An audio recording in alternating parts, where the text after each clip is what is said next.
Hello, ഇന്നൊരു അയിക്കൂറ ബിരിയാണി ഉണ്ടാക്കിയാലോ? എല്ലാവർക്കും പെട്ടെന്ന് ഉണ്ടാക്കാൻ പറ്റുന്ന ഒരു അയിക്കൂറ ബിരിയാണിയാണ്. ഒന്നും ബിരിയാണി മസാല ഒന്നും കൂട്ടാത്തൊരു അയിക്കൂറ ബിരിയാണി. ഇതെങ്ങനെ ഉണ്ടാക്കുന്നതെന്ന് കണ്ടിട്ട് പോയോ? ഹലോ, അസ്സലാമു അലൈക്കും. എന്തുണ്ട് വിശേഷം? സുഖമല്ല എല്ലാവർക്കും? അപ്പോൾ ഞാനിന്ന് ഉണ്ടാക്കുന്നത് അയിക്കൂറ ബിരിയാണിയാണ് കേട്ടോ. അപ്പോൾ എത്ര രണ്ടാക്കണമെങ്കിലും മൂന്നാക്കണമെങ്കിലല്ലോ പെട്ടെന്ന് നമുക്ക് അയിക്കൂറ ബിരിയാണി എങ്ങനെ ഉണ്ടാക്കുക നോക്കട്ടോ. അപ്പോൾ ആദ്യം തന്നെ നമ്മൾ എന്താക്കണം, എല്ലാ സാധനങ്ങളും അരിഞ്ഞു വെക്കണം. അപ്പോൾ നമ്മളെ പകുതി ജോലി കഴിയും. അത് പെട്ടെന്ന് നമുക്ക് പിന്നെ അരിഞ്ഞെല്ലാം വെച്ചിട്ട് പിന്നെ പെട്ടെന്ന് ഉണ്ടാക്കട്ടോ. ഇപ്പം ഞാനിതാ ഉള്ളി അരിഞ്ഞു. ഇതാ ആ 2 ഉള്ളി ആയിരുന്നു എടുത്തത്. 2.5 ഉള്ളി കേട്ടോ. ഒരു കഷ്ണം ഉണ്ടായി. 2.5 ഉള്ളി. പിന്നെ ഇതാ ഇഞ്ചി, വെളുത്തുള്ളി, പച്ചമുളക്, പിന്നെ ഒറ്റ തക്കാളി എടുത്തിട്ടുള്ളൂ കേട്ടോ. അപ്പൊ നമ്മൾ എങ്ങനെയാണ് അയിക്കൂറ ബിരിയാണി പെട്ടെന്ന് ഉണ്ടാക്കാന്ന് കാണിച്ചു തരാം. അപ്പൊ നമ്മള് അയിക്കൂറ അതാ നന്നായിട്ട് കഴുകി വെച്ചിന്, ഉപ്പെല്ലാം ഇട്ടിട്ട് നന്നായിട്ട് വൃത്തിയാക്കി വെച്ചിന്. അപ്പൊ ഇതിൽ ഞാൻ മുളകും പൊടി, മഞ്ഞപ്പൊടി, ഇഞ്ചി, വെളുത്തുള്ളി, പച്ചമുളക് ചതച്ചതാണ്, ഉപ്പ് ഇട്ടിട്ടാണ് കേട്ടോ. വേറെ ഒന്നും ഇട്ടിട്ടില്ല, കുരുമുളകൊന്നും ഇട്ടിട്ടില്ല. അപ്പൊ നമുക്കിത് മസാല ആക്കി വെക്കാം. നന്നായിട്ട് മസാല പിടിക്കണം. ഇപ്പറ നമ്മള് ഉള്ളി ആയിക്കൊണ്ടിരിക്കുന്നു. ഈ എണ്ണയിൽ തന്നെ വേണം നമുക്ക് പിന്നെ മീൻ പൊരിച്ചെടുക്കാന്. ഓക്കെ, തക്കാളി മുറിച്ച് വെച്ച്, ഉള്ളി മുറിച്ച് വെച്ച്, ക്യാരറ്റും ഇത് ചോറിലേക്കുള്ളത്. ഓവർ മസാല ഒന്നും ആക്കിയിട്ട് കൊള ആക്കിയത് കേട്ടോ. നേരി മസാല ആക്കാൻ പാടുള്ളൂ. ഒരു സൈഡ് നന്നായിട്ട് വെന്തതിന് ശേഷം മറിച്ചിടുക.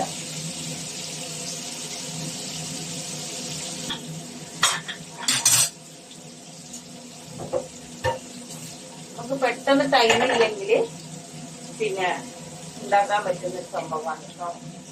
കുക്കർ വെച്ചു, തീ കത്തിച്ചു കേട്ടോ.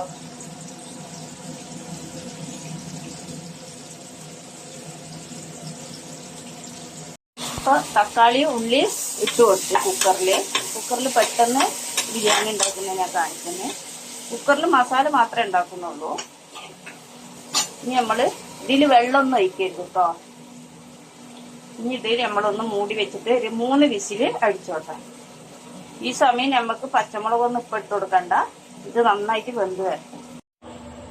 അപ്പൊ നമ്മള് മീന് പൊരിച്ചു കഴിഞ്ഞിന്, ഉള്ളിയും തക്കാളി അല്ലതാ. അപ്പൊ നമുക്ക് ആ സമയം കൊണ്ട് ചോറാക്കാം കേട്ടോ. ചോറാക്കി കഴിഞ്ഞാൽ നമ്മളെ ഈ മസാലയായ കഴിഞ്ഞു. പിന്നെ ദമ്മിട്ടാ മതി. അപ്പൊ ഞാൻ ചോറ് വെക്കട്ടെ. അപ്പൊ ഞാന് 1 ഗ്ലാസും കുറച്ച് അരി എടുത്തിട്ടുള്ളൂ. അപ്പൊ നമ്മൾ അപ്പൊ 2 ഗ്ലാസ് വെള്ളം എടുത്തി കേട്ടോ. കറക്റ്റായിരിക്കും. ഈ സമയം തന്നെ നമുക്ക് കുറച്ച് ജീരകം കൂടി ഇട്ട് കൊടുക്കും. വലിയ ജീരകം കേട്ടോ.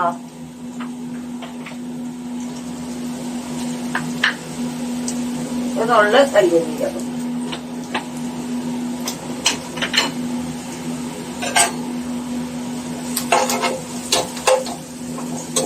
ക്യാരറ്റ് ഒന്ന് വാടി വരണം. ക്യാരറ്റ് വാടി വന്നിട്ടുണ്ട്. ഇനി നമുക്ക് ഇതിലേക്ക് വെള്ളം ഒഴിച്ചു കൊടുക്കാം. 2.5 ഗ്ലാസ് വെള്ളം കേട്ടോ.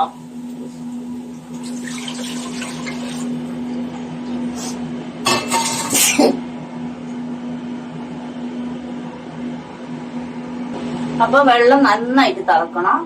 ഇനി നമ്മൾ ഇട്ട് കൊടുക്കുന്നത് കുറച്ച് മല്ലിച്ചപ്പ്. ഇത് ചോറ് വെക്കുമ്പോ ഇടുന്നതിന്.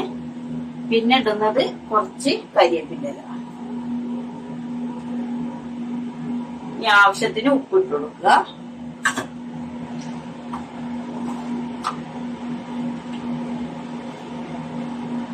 ഉപ്പ് നോക്കിയിട്ട് ഇട്ട് കൊടുക്കണം കേട്ടോ. നോക്കിയിട്ട് ഇട്ട് കൊടുക്കുക. അപ്പൊ നന്നായിട്ട് തിളച്ച് വരണം. അപ്പൊ നന്നായിട്ട് ഇപ്പൊ തിളച്ച് വന്ന് നമുക്ക് അരി ഇട്ട് കൊടുക്കാം. ഞാൻ പുതർത്തിയിട്ടൊന്നും ഇല്ല കേട്ടോ. പുതർത്തിയിട്ടില്ല, പിന്നെ നേരെ കഴിയിട്ടിട്ടതാണ്. ഞാൻ അധികം വറുത്തിട്ടാ വെക്കല് കേട്ടോ ബിരിയാണി എല്ലാം. ഞാൻ വറുത്തിട്ടൊന്നുമില്ല. വറുത്ത് വെക്കുന്ന നല്ലത്. എന്നാ വെള്ളം കൂടിയാലും ഒരു കുഴപ്പമില്ല, പൊട്ടിപ്പോകൊന്നുമില്ല. ഇനി ഇത് നന്നായിട്ട് തിളക്കട്ടെ. തിളച്ചതിന് ശേഷം നമുക്ക് തീ കുറച്ച് വെക്കാം. അപ്പൊ കറക്റ്റ് വേവായിരിക്കും.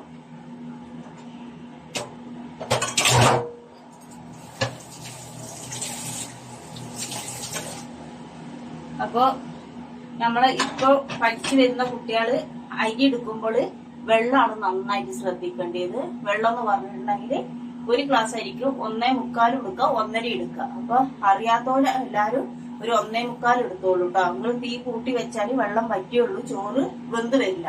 അതുകൊണ്ടാണ് പറയുന്നത് നല്ല കറക്റ്റായിട്ട് ഏത് ഗ്ലാസ്സിലാണോ നിങ്ങൾ അരി എടുത്തത് ആ ഗ്ലാസ്സിൽ തന്നെ അളന്നിരിക്കണം. ഞമ്മക്ക് 1.5 ഗ്ലാസ് മതി. ഞമ്മക്ക് അറിയില്ല എങ്ങനെ എപ്പം പോകും എന്താണ്. നല്ല ഈ വെച്ച് എപ്പോഴും വെക്കുന്നവർക്ക് 1.5 ഗ്ലാസ് വെള്ളമായാലും ഇതിപ്പോ തിളച്ച് ഇനി നമുക്ക് ഇളക്കേണ്ട കാര്യമില്ല. തീ കുറച്ചിടാം. അപ്പൊ തീ കുറച്ചിട്ടാല് സംഭവം എന്താവും, നന്നായിട്ട് വെന്ത് വരും. അപ്പൊ പഠിക്കുന്ന കുട്ടികൾക്ക് വേണ്ടിയിട്ടാണ് ഇത് പറഞ്ഞത്. ചില ആൾക്കാർ പറഞ്ഞു പായസമായി പോയി, അങ്ങനെ ആയി ഇങ്ങനെ ആയി. ഈ ചോറെല്ലാം ഒന്നിമ തൊടൂല കേട്ടോ. ഈ നന്നായിട്ട് കുറച്ചിടുക. ഈ സമയം കൊണ്ട് നമ്മള് ഇത് പോയി ഇതൊന്ന് തുറന്നു നോക്കാം. എന്താ നമ്മളെ മസാല ഉണ്ടാക്കുന്നത് നന്നായിട്ട് ഇങ്ങനെ ശ്രദ്ധിക്കണം. ഇതിപ്പോ കണ്ട ഉള്ളിയും തക്കാളിയെല്ലാം ഇങ്ങനെ നന്നായിട്ട് ഉടയണം കേട്ടോ. നന്നായിട്ട് ഉടയണം. ഈ സമയത്താണ് നമ്മൾ ഇഞ്ചി, വെളുത്തുള്ളി പിന്നെ പച്ചമുളക് ഇട്ടാണ് ഞാൻ ഇതിൽ ചതച്ചെടുത്തത്.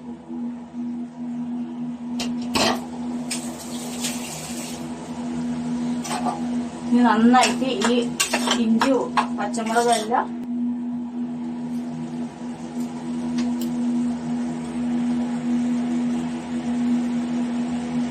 അപ്പൊ നമ്മളെ മസാല ഇവിടെ നന്നായിട്ട് ആയിട്ടുണ്ട്. അതിലേക്ക് പൊടികളാണ് ഇടുന്നത്.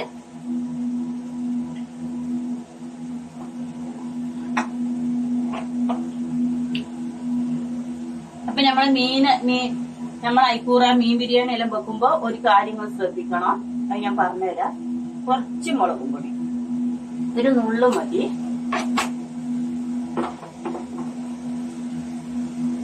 ഒരു നുള്ള് ചായപ്പൊടി എടുക്കും. ഒരു നുള്ളു മഞ്ഞപ്പൊടി. ഇതെല്ലാം ഒരു പേരിന് മതി കേട്ടോ. ഓവർ ആവരുത്, കളറേ ചേഞ്ച് ആയി പോകും. അത് ശ്രദ്ധിക്കണം. പിന്നെ നമുക്ക് വേണ്ടത് ഗരം മസാല. ഞാൻ ബിരിയാണി മസാല ഒന്നും ഇടുന്നില്ല കേട്ടോ. ഇതാ ഗരം മസാല ഇട്ട് കൊടുത്ത്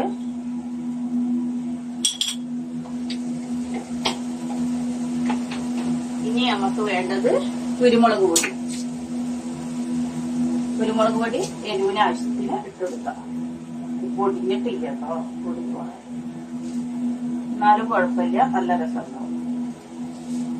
ഇത്രയും സാധനമാണ് ഞാൻ ഇട്ട് കൊടുത്തിന്. നന്നായിട്ട് ഈ പൊടിയുടെ പച്ചക്കെല്ലാം മാറിട്ടാ. വേറെ ഒരു മസാല, ബിരിയാണി മസാല അങ്ങനത്തെ ഒന്നും ഞാൻ ഇട്ട് കൊടുക്കുന്നില്ല കേട്ടോ. കുരുമുളക് നന്നായിട്ട് പൊടിക്കണത് പൊടികൾ കുറവാണ്. ഈ സമയം നമുക്ക് ഉപ്പുണ്ടാ നോക്കാം. ഉപ്പുണ്ട്. ഇനി എന്താ ഞാൻ കാണിച്ചുതരാം. നിങ്ങളോട് പറഞ്ഞ സംഭവം ഇതാണ്. മീൻ പൊരിച്ചത് ഇട്ട് കൊടുക്കണം കേട്ടോ. ഇങ്ങനെ ചെറിയ ചെറിയ പീസായിട്ട് ഇത് മൊത്തം ഇട്ട് കൊടുക്കണം. അതാരും മറക്കരുത് കേട്ടോ. എന്നാലേ നമുക്ക് ആ മീനിന്റെ ചുവങ്ങട് മസാലയിൽ വരുള്ളൂ. ഒരു മീൻ അതിനായിട്ട് കൂടുതലിട്ട് പൊരിക്കുക. അപ്പൊ നമ്മളെ സ്റ്റാൻഡ് കൊണയില്ല കേട്ടോ. അതിങ്ങനെ വീണ് പോവുക. അപ്പൊ നമ്മള് ഇത് തീ കുറച്ചിട്ട് അടി പൊടിക്കരുത് കേട്ടോ. ഇനി തൈര്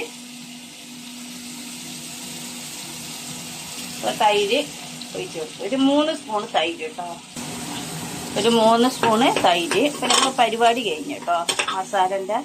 ഇനി മല്ലിച്ചപ്പ്, പൊടിയുടെ ചപ്പ് അതും കൂടി ഇട്ടിട്ട് നമുക്ക് ഇളക്കിയിട്ട് ഓഫാക്കാം. ഇനി അതൊന്നും ഇട്ടാൽ മതി. ചോറായി. പൊതിന, മല്ലിച്ചപ്പ് അത് കുറച്ച് കൂടുതൽ ഇടണം കേട്ടോ. ബിരിയാണിക്കല്ല, അത് ഇല്ലെങ്കിൽ അതിൻ്റെ രസം കിട്ടൂല. സിമ്പിളായിട്ട് എങ്ങനെ മസാല അല്ല ഓവർ നമുക്ക് മസാലയും കാര്യമൊന്നും വേണ്ട. മുളകും പൊടി, മഞ്ഞപ്പൊടി ഒന്നും വേണ്ട കേട്ടോ. അതുണ്ട ഈ കളറ് മതി. നിങ്ങൾക്ക് വേണമെങ്കിൽ കുറച്ച് മുളകും പൊടിയെല്ലാം ഇട്ട് കൊടുക്കാം. അപ്പോൾ ഇത് നമ്മൾ ഓഫാക്കി കേട്ടോ. മസാല ഉണ്ടാകും ഇങ്ങനെ നന്നായിട്ട് വേവണം കേട്ടോ മസാല. ഇനി ഓഫാക്കി നമുക്ക് ദമ്മിട്ടാൽ മതി. ചോറായിട്ട് ദമ്മിട്ടാൽ മതി. അപ്പോൾ അത് ഓഫാക്കി വെച്ച് നമ്മൾ ചോറിടാം.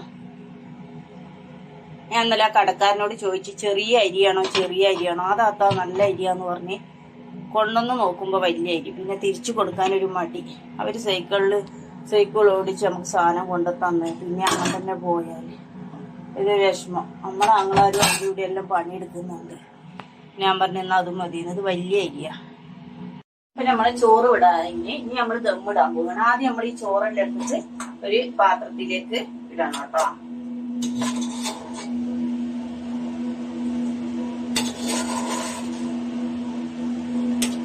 ഞാന് കുറച്ച് ചോറേ വെച്ചിട്ടുള്ളൂ, ഇതെല്ലാം ഉണ്ടാവും.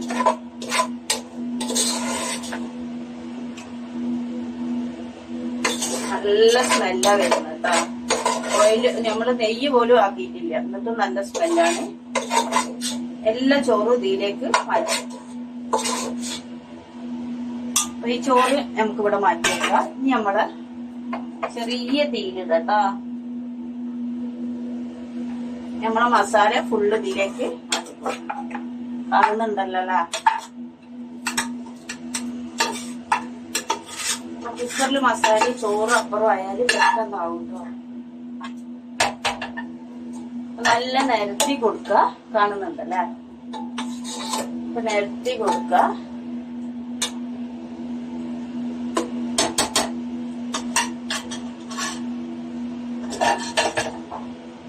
ഇതിന്റെ മേലെ കുറച്ച് ഉള്ളി ഇട്ട് കൊടുക്കണം കേട്ടോ. നമ്മൾ പൊരിച്ച നല്ല രസാണ്. ദമ്മിടുമ്പോ ഇട്ട് കൊടുക്ക. ഇനി നമുക്ക് ചോറിടാം. ചോറെല്ലാം ഇട്ട് കൊടുക്കും കേട്ടോ. അത്ര ചോറേ ഉള്ളൂ.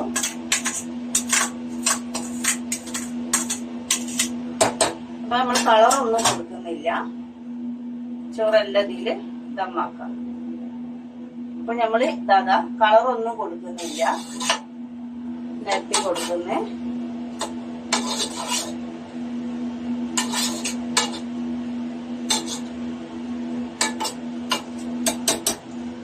ഇനി ഇപ്പോഴാണ് നമ്മൾ നെയ്യ് ഒഴിച്ചു കൊടുക്കുന്നത് കേട്ടോ. അതിന്റെ മുന്നേ നമ്മൾ നെയ്യ് ഒഴിച്ചു കൊടുത്തിട്ടില്ല. കുറച്ച് നെയ്യ്, ഓവർ വേണ്ട, മതി. കുറച്ച് നെയ്യ് ഒഴിച്ചു കൊടുത്ത് അതേപോലെ കുറച്ച് ഗരം മസാല ഇട്ട് കൊടുക്കുക. ഓവർ വേണ്ട. ബിരിയാണി മസാല ഉണ്ടെങ്കിൽ ഇട്ട് കൊടുത്തോളൂ കേട്ടോ. ഞാൻ ബിരിയാണി മസാല ഒന്നും മസാലയൊക്കെ ആക്കിയിട്ടില്ല. ഞാൻ എന്റേതായ മസാല ഇട്ടിട്ടാണ് മസാല ഉണ്ടാക്കി. പിന്നെ നമ്മള് ഉള്ളിയും ഇത് കളറൊന്നും കൊടുക്കുന്നില്ല കേട്ടോ. നമ്മള് കഴിക്കുമ്പോ കളറൊന്നും കൊടുക്കേണ്ട കാര്യമില്ല. അതിപ്പോ വീഡിയോയിലായാലും വെറുതെ എന്തിനാ കളർ കൊടുക്കുന്നു. ഇനിയിപ്പോ കളർ നിങ്ങൾക്ക് നിർബന്ധമാണെങ്കിൽ മഞ്ഞൾപ്പൊടി കുറച്ച് പാലില് കലക്കി ഒഴിച്ചു കൊടുത്താൽ മതി. ഇനി ഒരു 10 മിനിറ്റ് ഇവിടെ എടുക്കട്ടെ. അപ്പൊ നമ്മളെ ചോറ് റെഡിയാവും. അല്ലാ ചോറി നമ്മള് മീന് വെച്ചിട്ടില്ല, മീൻ വെക്കാൻ മറന്നുപോയി. മീന് മേലെ ഇട്ട് കൊടുക്കല. മേലെ മീൻ ഇങ്ങനെ വെച്ചു കൊടുക്ക. എന്തോ ഒരു ഓർമ്മയില് മറന്നുപോയതാട്ടോ. അപ്പൊ മീൻ ഇങ്ങനെ നിരത്തി വെച്ചു കൊടുക്ക. അപ്പൊ നമ്മള് മീൻ പൊട്ടുമില്ല. അടിയില് മസാല ഉണ്ട്. അടിയില് മസാല ഈ മീൻ മസാലയിലാക്കേണ്ട കാര്യമില്ല. എന്താന്ന് നമ്മൾ പൊരിച്ച മീൻ മസാലയില് പൊടിച്ചിട്ട് കൂട്ടിയില്ലേ, അതുകൊണ്ട് നല്ല ടേസ്റ്റ് ആണ്. ഇനി നമ്മള് 10 മിനിറ്റ് അടക്ക എടുക്കട്ടെ. അപ്പൊ നമ്മള് ബിരിയാണി കണ്ടല്ലോ, പെട്ടെന്ന് കുക്കറിൽ അവിടെ മസാല ആക്കുക, ഉള്ളിയെല്ലാം ഇവിടെ ചോറ് വെച്ചാല് ആകെ ഒരു പണി മീൻ പൊരിക്കാനുള്ള പണിയേ ഉള്ളൂ. ബാക്കിയെല്ലാം പെട്ടെന്നാവും. അപ്പൊ ഇതേപോലെ എല്ലാരും ഒന്ന് ഉണ്ടാക്കി നോക്കണം. ഇത് ഇഷ്ടപ്പെട്ട സബ്സ്ക്രൈബ് ചെയ്യുക, സപ്പോർട്ട് ചെയ്യുക, ലൈക്ക് അടിക്കുക. പിന്നെ എല്ലാവർക്കും ഒന്ന് ഷെയർ ചെയ്ത് കൊടുക്കുക പ്ലീസ്. എനിക്ക് നിങ്ങളെ സപ്പോർട്ട് അങ്ങോളം വേണം. അപ്പൊ അത് ഉണ്ടാവും ഞാൻ പ്രതീക്ഷിക്കുന്നു. അപ്പൊ എല്ലാവർക്കും നല്ല വരട്ടെ. ഓക്കെ, ഇനി പൊട്ടിക്കുന്ന വേറൊരു